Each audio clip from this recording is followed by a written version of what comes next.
Hello दोस्तों, स्वागत है आपका सोनू स्टडी जोन में। अगर आप हमारे चैनल पर नए हैं तो चैनल को सब्सक्राइब कर लीजिएगा और हमारे वीडियो को लाइक भी ज़रूर कीजिएगा। आज हम लेकर आए हैं दैनिक जागरण डिक्टेशन 80 वर्ड पर मिनट के गति से। तो चलिए डिक्टेशन को स्टार्ट करते हैं। डिक्टेशन स्टार्ट होने में 5 सेकेंड लेट है।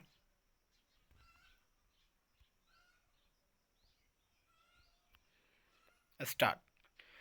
कोविड महामारी की दूसरी लहर के दौरान ऑक्सीजन संकट को लेकर मचे हाहाकार पर सुप्रीम कोर्ट की ओर से गठित समिति की यह रपट अवाक कर देने वाली है कि दिल्ली सरकार ने अपनी ज़रूरत से 4 गुना ज़्यादा मेडिकल ऑक्सीजन की मांग की थी।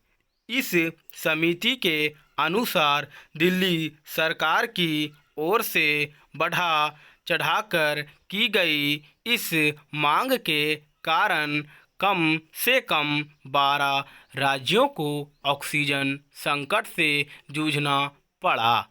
हैरानी नहीं कि कई कोरोना मरीज इसकी भेंट भी चढ़ गए हों, क्योंकि अन्य राज्यों के हिस्से की ऑक्सीजन में कटौती करके दिल्ली को दी गई। सच जो भी हो, यह एक किस्म का आपराधिक कृत्य है कि कोई राज्य सरकार एक ऐसे समय जीवन रक्षक ऑक्सीजन की 4 गुना अधिक मांग करे जब देश में हर कहीं उसकी कमी हो। विडंबना यह रही कि दिल्ली सरकार यह मांग तब तक करती रही जब तक केंद्र सरकार ने ऑक्सीजन खपत का ऑडिट कराने की पेशकश नहीं की। पहले तो दिल्ली सरकार ने इस पेशकश से बचने की कोशिश की, फिर यकायक कहने लगी कि उसे कहीं कम ऑक्सीजन की ज़रूरत है। इससे तो यही लगता है कि जानबूझकर ज़रूरत से ज़्यादा ऑक्सीजन की मांग की जा रही थी। आखिरकार इसका क्या मकसद हो सकता है? संकट को और बड़ा करके दिखाना और केंद्र सरकार को बदनाम करना, अथवा अपनी गलती के लिए किसी और को जिम्मेदार दिखाना।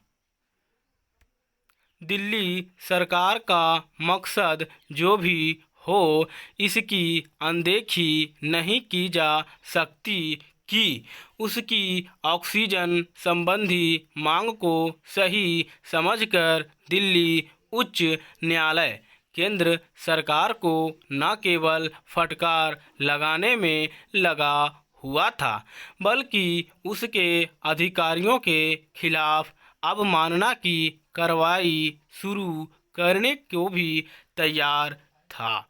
स्पष्ट है कि दिल्ली उच्च न्यायालय भी मान बैठा था कि दिल्ली सरकार को वाकई उतनी ही ऑक्सीजन की ज़रूरत है जितनी उसके द्वारा मांग की जा रही थी। अच्छा होगा कि सुप्रीम कोर्ट की समिति उन कारणों की तह तक जाने की कोशिश करे जिनके चलते दिल्ली सरकार 300 मीट्रिक टन के बजाय 1200 मीट्रिक टन ऑक्सीजन मांग रही थी, ताकि इस कृत्य के लिए जिम्मेदार लोगों को जवाबदेह बनाया जा सके और उन्हें सबक सिखाया जा सके। यह इसलिए आवश्यक है क्योंकि दिल्ली सरकार अपनी भूल स्वीकार करने के बहाने बनाने के साथ यह साबित करने की भी कोशिश कर रही है कि ऐसी किसी रपट का वजूद ही नहीं, जिसमें यह कहा गया है कि उसने ज़रूरत से कई गुना ज़्यादा ऑक्सीजन की मांग कर अन्य राज्यों के समक्ष संकट खड़ा किया। इस मामले से खुद केंद्र सरकार को भी आगे के लिए सबक सीखने होंगे। धन्यवाद दोस्तों।